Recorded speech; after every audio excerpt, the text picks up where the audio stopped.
pannakse valitud mineraalid siis põllu peale, aga see porgand võib selle tõttu suurem välja näha, aga see ei tähenda, et ta toitaineid sisaldaks. Just, keemilisi väetisi läheb sinna siis peale, aga orgaanika kuidagi tagasi väga ei lähe.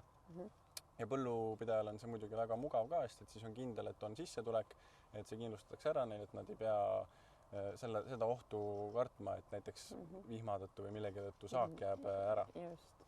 Aga muld on ikkagi toitainete vaene, inimene ei saa oma asju sealt kätte.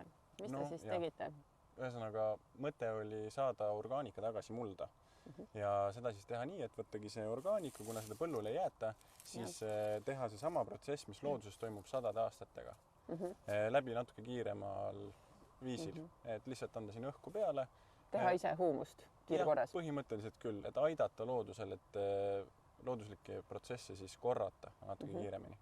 Ja siis viia see põllule, aga see ei läinud läbi, sest et süsteem ja põllupidajad ja seadusandlus ei ole valmis veel selleks. Ja võib-olla ei nähta ka veel seda, miks see on nii oluline igal pool. Ja siis oli mõte, et okei, kui me ei saa muldasid veel korda teha, siis äkki prooviks lihtsalt aidata neid inimesi, kes ise tahavad. Ehk siis hakata puudujäävat orgaanikat mitte andma mullale, vaid inimesele. Jah, läbi toidu. Läbi toidu. Nagu see on loomulik. Siis sündiski selline asi nagu Black Stuff, kus on siis fulviin ja humiinained, mis transpordivad kehas siis toitaineid.